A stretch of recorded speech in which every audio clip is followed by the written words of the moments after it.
Welcome to the Stevia Show. It's the Stevia Show, helping you expand on what you know. Throw in a meme of the week and a review of the screen, and you have a show that covers everything. Hey, Team Stevia. Welcome to episode 74 of the Stevia Show.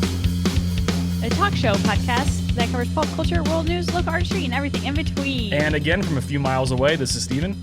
And this is Lydia. And we hope everybody's having a great time in quarantine. We have quite a bit of news to share about it. And this time, not all of it is bad, right? Yeah. So it's only like a fourth bad. Yeah, which is way better than it's been in the past. So yes. We would like to thank everybody for bearing with us for the last episode where we did our first kind of social distancing podcast. We did get the audio figured out, so it should sound a lot better this time. So fingers crossed, and we'll go ahead and get rocking and rolling. So for the meme of the week, we only have basically Dalton and Matt keeping OC Friday alive. Honestly, I just keep forgetting it's Friday. Yeah, so here's the meme that we have. It is. I need a reminder. Yeah, that, and it's just like the current conditions of everything. I don't think people really want to meme. You know, it's just everything's just sad. So here we have somebody working on their car, and they're dumping vegetable oil into the engine. Which, of course, I mean, I'm no mechanic, but that's not a good idea. Sounds wrong. Yeah, so it's this person in the background looking really scared, and it says D. Baston, who is the judge for OC Friday, and then it says me as in Matt, and then it says OC, which is the vegetable oil, and it's pouring into the engine, which is the Stevia Show Discord. So Matt and Dalton, thank you very much for keeping OC Friday kind of single-handedly alive. We appreciate that, and hopefully we remember to do more memes, but you know, that's yet to be seen. So I'll do a meme this week. I have an idea for some memes, so cool. Maybe I'll just explode the chat with memes, and I'll be the only one, and then I'll win. Hey, nice. There you go. I mean, that's definitely a very worthy strategy. My goal. Hey, that's a good strategy. I dig it. And then you saw the acclaimed Parasite, correct? I did. Yes. Matt and I finally watched Parasite this weekend. And basically, it's about a poor family, the Kims. They con their way into becoming the servants of a rich family, the Parks. But their easy life gets complicated when their deception is threatened with exposure. Ooh. And man, oh man, Rotten Tomatoes score is still at a 99% in this release in 2019. And the audience score is a 90%. I scored it a 10 out of 10, would recommend. Oh, wow. That's a very elusive perfect score from you. It's a perfect score, and I don't give those out often. I would like to retract some of my anger from when I hadn't seen the movie and we watched the Oscars, and a lot of the movies that I thought should have won didn't win. I'd like to retract that now that I've seen Parasite, and I'd like to note that 120% this movie deserved the 4 Oscars that it won. And it was phenomenal. It kept you, even though for us we had to read, you have to read the whole movie like with subtitles. Even though we had to read the whole movie, it didn't even feel like we were reading the whole movie. Like it just kept you captivated the whole 2 hours of the movie. Oh, it was so good. So everybody needs to go watch it if they haven't seen it. Awesome. So you think that, okay, so you said that it 120% deserved all of the recognition that it got. Do you think it do you think it blew the competition out of the water? Like it was that good? Or do you think it was yeah. Oh, wow. It was so good. It was so good. It was I mean, I feel like a lot of the other movies that, like 1917 and Little Women and some of those movies, I feel like if Parasite wasn't in the category for the 2019 Oscars, then those movies would have won. Does that make sense? So yeah, for sure.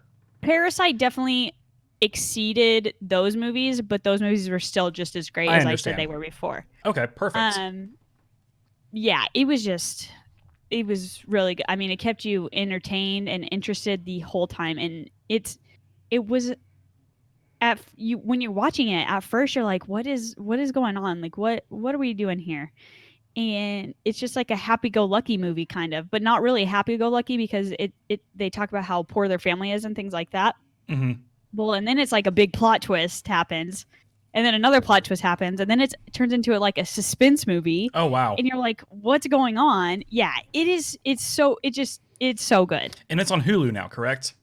It's on Hulu, so we watch it on Hulu. Okay. So everybody can watch it. Cool. That's where I watched Kill Bill Volume 1 today. Yeah. So, Steven watched Kill Bill Volume 1. Welcome, I welcome did. to 2003. I did, yeah. We're glad So to have you here. So I'm going to try to make it a goal during this quarantine to watch every Tarantino movie because I've actually seen most of them. So now I'm going to watch the ones that I haven't watched. So please hold on my review for Kill Bill Volume 1 because I want to see how it correlates with Kill Bill Volume 2. But okay. so far I've really enjoyed it. It's not my favorite Tarantino movie, but it's still very good. So No, Tarantino's movies definitely get better with time. So for sure. Kill Bill was like one of his very first, correct? I think it was his fourth. So yeah, and he's His done. fourth, yeah, yeah. I think he's on 8. I think Once Upon a Time in Hollywood was his 8th one, and that one's out of the ones I've seen, that one's by far my favorite. But still, so far, Kill Bill Volume 1 is really good. Uma Thurman's fantastic. The directing, of course, is what he's known for. But I'll just wait for the full shebang after I. And there's a third one, yeah. No, there's just 2. There's Kill Bill Volume 1 and 2. Oh. Oh, okay, cool. Yep. Yeah. So watch the second one and let us know. okay, will do. So you all already know what's coming. So Lydia, what is the COVID-19 updates? Because this is where things are going to start not being as negative. So Yes. So we've got some great updates for you today. So Governor Kevin Stitt is reporting promising figures in regards to Oklahoma's outlook. He's the governor of Oklahoma, obviously. Oklahoma's statewide peak is projected to be April 23rd, where up to 1,115 hospital beds will be needed. Governor Stitt has informed Oklahoma that we have 4 times that figure, which is amazing. that's great. The projection is also saying that Oklahoma will need 229 ICU beds. Stitt reports that we have 3 times that many available. Finally, Oklahoma is expected to need 195 ventilators. Stitt has said that we are very well prepared on ventilators, having nearly 1,800 available statewide, which is awesome. Finally, some good news coming out of Oklahoma. I mean, not saying that we've been handling this bad, but normally whenever we talk about Oklahoma, it's always like, oh, we're number one for, like all these bad things.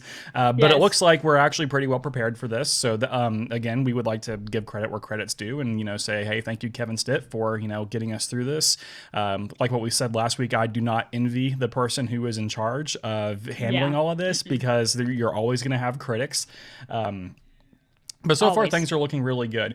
So, of course, while the outlook is the outlook's looking great, and finally we do appear to have an end in sight, Governor Stitt concluded by saying that this and other models we are using continue to look better over time, but now is not the time to take our foot off the gas. We must continue to keep our guard up against this virus. It is imperative that we socially distance and limit gatherings of more than 10 people so we can continue to hashtag slow the spread of hashtag COVID-19. So again, go ahead.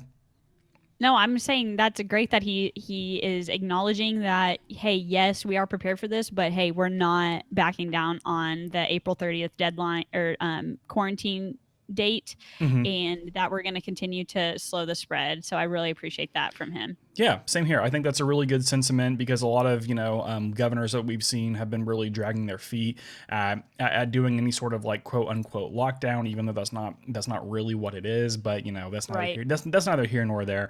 So basically things are looking good, but keep on being safe. I mean, I know today, the 12th is Easter, so we would like to wish everybody on Team Stevia who celebrates Easter, happy Easter. I know it's probably kind of very, not probably, for those who do celebrate Easter, it's probably very weird.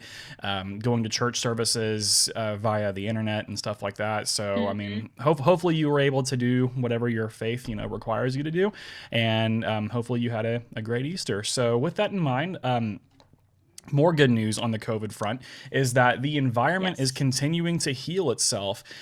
So Marshall Burke, who is a assistant professor of Earth System Science at Stanford University, and I mean, I don't know about you, but Stanford is no small name school. That is pretty. It's a big wig. Yeah, pretty credible. And he is stating that the better air quality in large U.S. cities could save anywhere between 50,000 to 70,000 people from dying prematurely, and that is awesome because not only one does this prove that climate change is real, and that also we are causing it, but just the fact that this has only been 1 month of reduced pollution, not even totally eliminating CO2 emissions and stuff like that. Just 1 month Oh, yeah. of reduced pollution has already caused such a great outlook that really it should not be that hard to implement better climate policies to continue this. So I think this is fantastic. If, of course the virus is awful and it is killing people, we can't contest that. But if we can see that by being better about our pollution, we can just in one short month potentially help out up to 70,000 people. I think that's fantastic from dying of, of other diseases that come from pollution. Right, right. And to add on to that, not only is it helping humans, it's helping the animals too. Yes. So I don't know if you've seen, but recently I saw a post yesterday about how 70,000 endangered sea turtles actually came up to the shore and laid eggs, Aw. which they hadn't done in years because of all the human population. Right. But now all the humans are retreating. Mhm. They're all at their homes. They're not on the beach. The turtles came up and they laid their eggs, and so now they're thinking that, okay, well, if we know that this time is happening, we should close this beach every year on this time, and it'll help the population of the sea turtles. Yeah. And then I don't know if you've seen the pictures of the like this time last year and this time this year in big major Oh, yeah. cities Yeah. in the smog. Yeah, I think Los Is that Angeles not is the the big one. craziest thing? Oh yeah, it's super interesting seeing that like just 1 month of not doing as much has caused Yeah.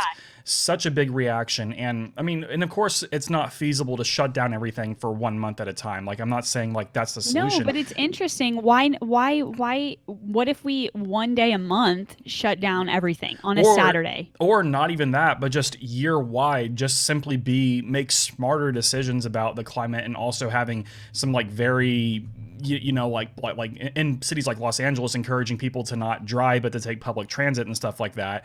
Like just how much just those small incremental changes could impact the environment. Because if this is 1 month of basically a total shutdown, like what do you think 1 year of better policies would do? It's Right. totally awesome that this is Totally awesome. that we're seeing positive out of the environment for this. And then your boy, the UK Prime Minister Boris Johnson, he is out of the hospital. So what do we have there, Lydia? PBS reported on April 12th that Johnson left a UK hospital and returned to the PM state residence of Chequers. In regards to National Health Service staff, Johnson stated, "I can't thank them enough. I owe them my life." Yeah. He went into ICU early last week, so I'm sure he really means that when he says that he owes him his life. Yeah, because he was not doing good at all. It was looking very bad. I was like, I'm almost surprised that we're not reporting that he's passed away. So of course I'm glad that he's okay. Like that's that's obviously a given. But it is cool seeing him being so appreciative for the National Health Service that they have over there in the UK. And then finally, you have your interesting map. And what is my interesting map? Yes. So what is the interesting map says that as of April 12th, 2020, worldwide, we almost have 2 million cases of COVID-19. We're at 1,833,685, and with how things are going, by it'll probably hit 2 million by Tuesday of this week. With that, worldwide, we have 113,296 deaths. In the United States alone, we have 546,874 cases with 21,656 deaths. An interesting fact is that New York actually has more cases than any other country besides the United States, obviously. Oh, wow. They have the most cases, more than any other country, that little, their little island of New York, basically. Right. And I did see, which is crazy. Yeah, it is crazy. And I did see I forgot the source, but Spain has reported for the 4th straight day that their deaths are going down. That's good. So that's of course good. So I think we just got to keep on, like what Governor Stitt said, keep on fighting, but we are nearing what appears to be the end. But of course, again, it's all fluid. And that this depends on people following instructions, and it seems people have been doing okay at that now. So let's keep on following those instructions. So in the election world, we do have some very sad news. Sad news for me anyway. But this is something that I predicted a while ago and 2 episodes ago, and that is that Bernie Sanders has unfortunately suspended his campaign. So that was a very sad live stream to watch. And basically what he said, this is on April the 8th, by the way. He went live on Twitch, which Lydia was impressed with that he was using Twitch. So impressive. Yeah, and this also makes Joe Biden the presumptive nominee as long as nothing crazy happens. So in the live stream, Sanders made the following remarks saying that a majority of the American people now understand that we must raise the minimum wage to at least $15 an hour, that we must guarantee healthcare and that we must guarantee healthcare as a right. And it was not long ago that people considered these ideas radical, which is totally true, because I feel like I know the $15 an hour thing, that's kind of more of the controversial one, but healthcare for sure. I feel like most people now say, hey, like everybody should have healthcare. And the COVID situation that we're having now is only further proving that, because we have nearly 10 million people filing for unemployment, and just like that, they lost their insurance, and that's not their fault, but we can go on for hours about that. So Sanders also stated that if he stated that if I believed that we had a feasible path to the nomination, I would certainly continue this campaign, but it's just not there. I congratulate Joe Biden, a very decent man who I will work with to move our progressive ideas forward. And so Sanders, the definition of suspending your campaign is that you're not actively seeking the nomination, which is what Buttigieg, Klobuchar, Warren, all of them have done. That's very common. That's been the way it is for forever. So he will remain on the ballot and continue to collect delegates so that the progressive movement can have significant influence at the Democratic National Convention, which I think is a fine move. And then Joe Biden actually had, I think, a very good response to this. So Lydia, if you wouldn't mind reading the Joe Biden response. Yeah, sure.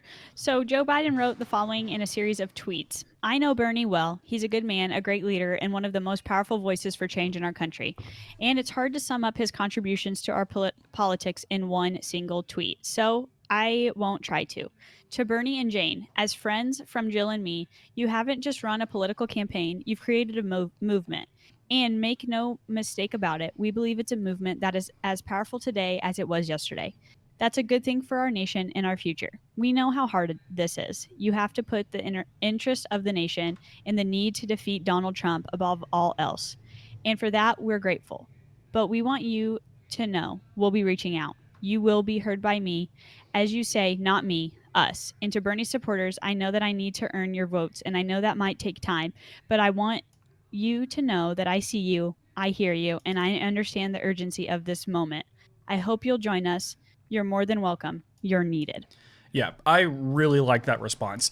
It was great. I'm trying to remember the 2016 election. I personally don't remember Secretary of State Clinton making this kind of a bridge between Sanders' supporters and her supporters. I do know that their campaign lasted longer because it was a much closer campaign at this point than it is for Bernie versus Biden. Whereas Bernie did have a path kind of up towards the end, but like I said, I don't remember Clinton saying, hey, like this isn't about, like progressives or whatever. Like she just kept on doing her own thing and kind of assumed she was going to win without the support of Sanders, which is to me kind of sad because Sanders campaigned more for her than she did for Obama in 2008. But again, we could talk about Hillary Clinton's campaign missteps, but that's not the topic for today. So right. I am glad that Joe Biden at least recognizes that the progressive movement within the Democratic Party is a very sizable portion of it. Mm-hmm. And I'm also very thankful that Sanders has kept true to his word, saying that the most important thing to him is defeating Donald Trump. And I think this very definitely signifies that, because he could have carried this all the way to the convention, but but again, he wants to get Donald Trump out of the White House. So shout out to Bernie for that. Right. And job, of course, Bernie. Now Joe Biden's next step is to choose his vice presidential nominee. So the Associated Press reported on April 10th that he is expected to announce a committee to vet potential running mates this week. So we should be seeing movement on that here pretty soon. And speculation is still placing Senators Kamala Harris of California and Senator Amy Klobuchar of Minnesota as the potential picks. I still am betting on Kamala Harris. I don't really foresee him choosing anybody anybody else except for maybe Klobuchar, but I, again, don't think that would be the wise move. Yeah, I still think it's still going to be Harris too. Recently, the last week, we talked about this a little bit last week, but this past week, Senator Harris has actually been more out and about and on different kinds of TV shows. So she started with The View, and then she's been doing a whole bunch of different press. And I feel like that's because Biden and her have already talked about it, and so she's trying to get back to where people know who she is and remember that she ran for president, kind of thing, and kind of doing the face like, hey, remember me? I'm still here, and this is what I believe. My name's Kamala, then, yeah, right. And then next week, we'll probably hear from Biden that says, hey, I chose. Yeah, I mean, I really don't see it being anybody other than Harris or even Klobuchar. The only other person I can think of that comes close would be Tammy Duckworth, a senator from Illinois, who is very qualified, of course, but I don't think that she's as prominent as Senators Harris and Klobuchar, because they didn't run in 2020, and I just think that personally Harris is the wise pick. So, hello, Matt. We have a visitor here. Yeah. Come on down, Matt. Say hi. Hello. Cool. Hope he's doing okay. That's all he has to say is awesome. Hello. And he's looking out the window. Hopefully nobody's being... He's checking on the rain. Oh, okay. Hopefully nobody's being mischievous. So there's that. I don't think so. It's raining outside. So. Yeah, it's raining over here too. So it is what it is. And then finally, we did have some recent primaries, and that was, of course, under a lot of scrutiny because a lot of people believe that they shouldn't be holding primaries because of COVID. But Alaska and Wisconsin said, you know what, we're going to do it anyway, and they did it anyway. So Alaska's primary was held on April the 11th, and Biden did win that by 10.6%. I think there was right under 20,000 votes that were cast. Now, of course, Alaska isn't very populated, and it is generally speaking a red state. However, that's still not a lot of votes. So there's that. And also the Wisconsin primary was held on Tuesday, April the 7th, but results won't be reported until today, the 13th. And of course, Biden is projected to win that as well. So that probably, that's probably going to be the case there. And we also have an update for our stimulus checks. So Lydia, what's going on with that? Yeah, guys, stimulus checks. So heads up, Team Stevia, you might start receiving your stimulus checks as early as this week. According to CNN and the Internal Revenue Service, the IRS, they sent out the first wave of stimulus checks to Americans on Saturday, the agency said. Deposits will start with people who have filed tax returns for 2018 or 2019 and authorized direct deposits. Others, including people who haven't filed returns or didn't have set up direct deposits, will probably have to wait weeks or months before seeing their money. So, Stephen, I do have a few questions about the stimulus check. Do you think they will do this again? So right now, they're sending out up to $1,200 to every adult American in the United States. Do you think that if the economy continues to shut down, that we'll have multiple checks / bailouts, or do you think this is a one and done deal? Yeah, that's a really good question. So, so I do know President Trump, I think last week did say that he will consider doing a second wave of these, but I think it largely depends on what the situation is whenever that time comes. So once people start receiving their checks, and then if things start getting better, I would say no, but I also wouldn't be totally shocked if it did happen again, because he has indicated that he's willing to do it, but I don't think... If things keep on getting better like they are, I think that'll probably be it. We, as Americans, did receive stimulus checks. When was that? This has happened before. No, it hasn't. Right? Mm-mm. No, we've never had stimulus checks. We've never before. had anything like this. Mm-mm. Okay, nope. cool. Yeah, so this is interesting. Yeah, I mean, as far as I'm concerned, I mean, at least in my personal memory, like this didn't happen whenever Bush / Obama bailed out the big banks, and where it left a lot of people unemployed. But then, of course, the people got nothing. So that didn't happen then. So this is the first time the people actually have gotten something out of the deal.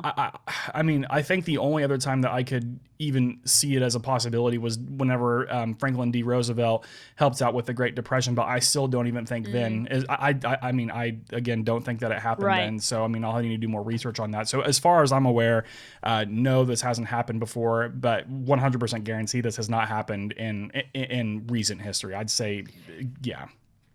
So from what I understand, the point of the stimulus check is to give money to Americans so then they go and spend it in the economy, right? Right, or to help them Or out. they use it for their housing and cars and things like that. Housing and cars and things like that, or putting it back into the economy. But basically, you're encouraged to either take care of yourself or to go spend it locally and basically try to boost business back up once this starts continuing, like the dust continues to settle. It's a good idea in theory, I guess. Yeah, if people do what they're supposed to do with it. Yeah, I mean, I think so too. But of course, there's no way to monitor Right. how you spent your money. So I mean, that's kind of a good thing, I guess, because I don't really want. I mean, as much as I love the government, I don't want them being able to see where all my pennies go, because I have a lot of these Funko Pops behind me, and then they'll send me a message, a letter being like, "Yo, who's this nerd in Tulsa? Buying all of this stuff? Who bought $1,200 worth of Funko Pops? Oh God, I don't even think I have $1,200, but I mean, if somebody were to give me $1,200 for only Funko Pops, I'm sure I can get it spent. I'm sure. Well, that's how much the stimulus check is. But I'm not going to spend it on Funko Pops. That's not. I'm not going to. We'll see. No, I'm really not. No. But I am glad that we are being encouraged to put it back in the local economy, and we also do see companies like DoorDash, Postmates, etc., doing free delivery for local restaurants, so they'll pick up the delivery fee there. So I think that's great. We're trying to keep it as normal we need to make sure. Yeah, Team Stevia, you need to make sure that when you want to go out to eat, coming up in the next couple weeks, that you choose a local restaurant to eat at, so you can support our local businesses around wherever you are, because they are probably hurting way more than you and I are. Yeah, for sure. Yeah, very good. They are hurting, but with the power of community and a $1,200 stimulus check, we should be able to help out our smaller businesses. Exactly. And then finally, we did announce on Facebook last week that we are doing a new esports thing called Stevia League, and Stevia League. We are very excited for it. So our first tournament is going to be Super Smash Bros. Ultimate, and that will be starting more than likely tomorrow, Tuesday, April the 14th, because that's what most people have indicated. Off chance it'll be Thursday the 16th, but again, just keep up to date with our social media accounts. We'll keep you updated there, and it's going to have, and you can still sign up today as well, but we are going to be announcing we're going to do the lottery draw for brackets for first round buys if we need it. So we're doing this like a total sports league. So it's going to be a whole lot of fun. And things like that. We're going to do single elimination, bracket style, best of 3 series, seeding lotteries, pre and post match interviews, all of that fun stuff. Oh, speaking of sports, the XFL has suspended totally, so they won't be coming back. So that's sad. What? Yeah. That just came out a few days ago. So I was like, I really need to. No way. Yeah, so I didn't even hear about this. Matt didn't even tell me. Yeah. So I need to get a Battlehawks shirt before they totally are done, so I can say I'm a lifelong Battlehawks fan. So that's very sad. Man. And the thing is that they were doing good. It was just just very poor circumstances and bad timing. Yeah, that's for sure a bummer. But again, if you would like to sign up for our Super Smash Bros. Ultimate League, you can do that by going to our link tree, and it's the very first link. And just be sure to get signed up by today, and we'll get everything. And it's taken free. care of. It's free to sign up and things like that. It's free. Yeah, So, it's free. I mean, come have fun. Just come have fun. Yeah, we'll interview you. All sorts of cool stuff like that. Yes. And we will see where we're going. So I think that's about it for today. So again, it wasn't as bad in terms of bad news. So that's Yes. I'm thankful for that. Do you have anything else you want to add, Lydia? Nope. Stay healthy. Wash your hands. Yep, Stay wash home. your hands, stay home, all of that fun stuff. So, of course, you can always find us on social media by just looking at the handle at The Stevia Show. And be sure to subscribe to the podcast on whichever podcast app that you listen to. If you're on YouTube, just search for The Stevia Show and subscribe with the notification button.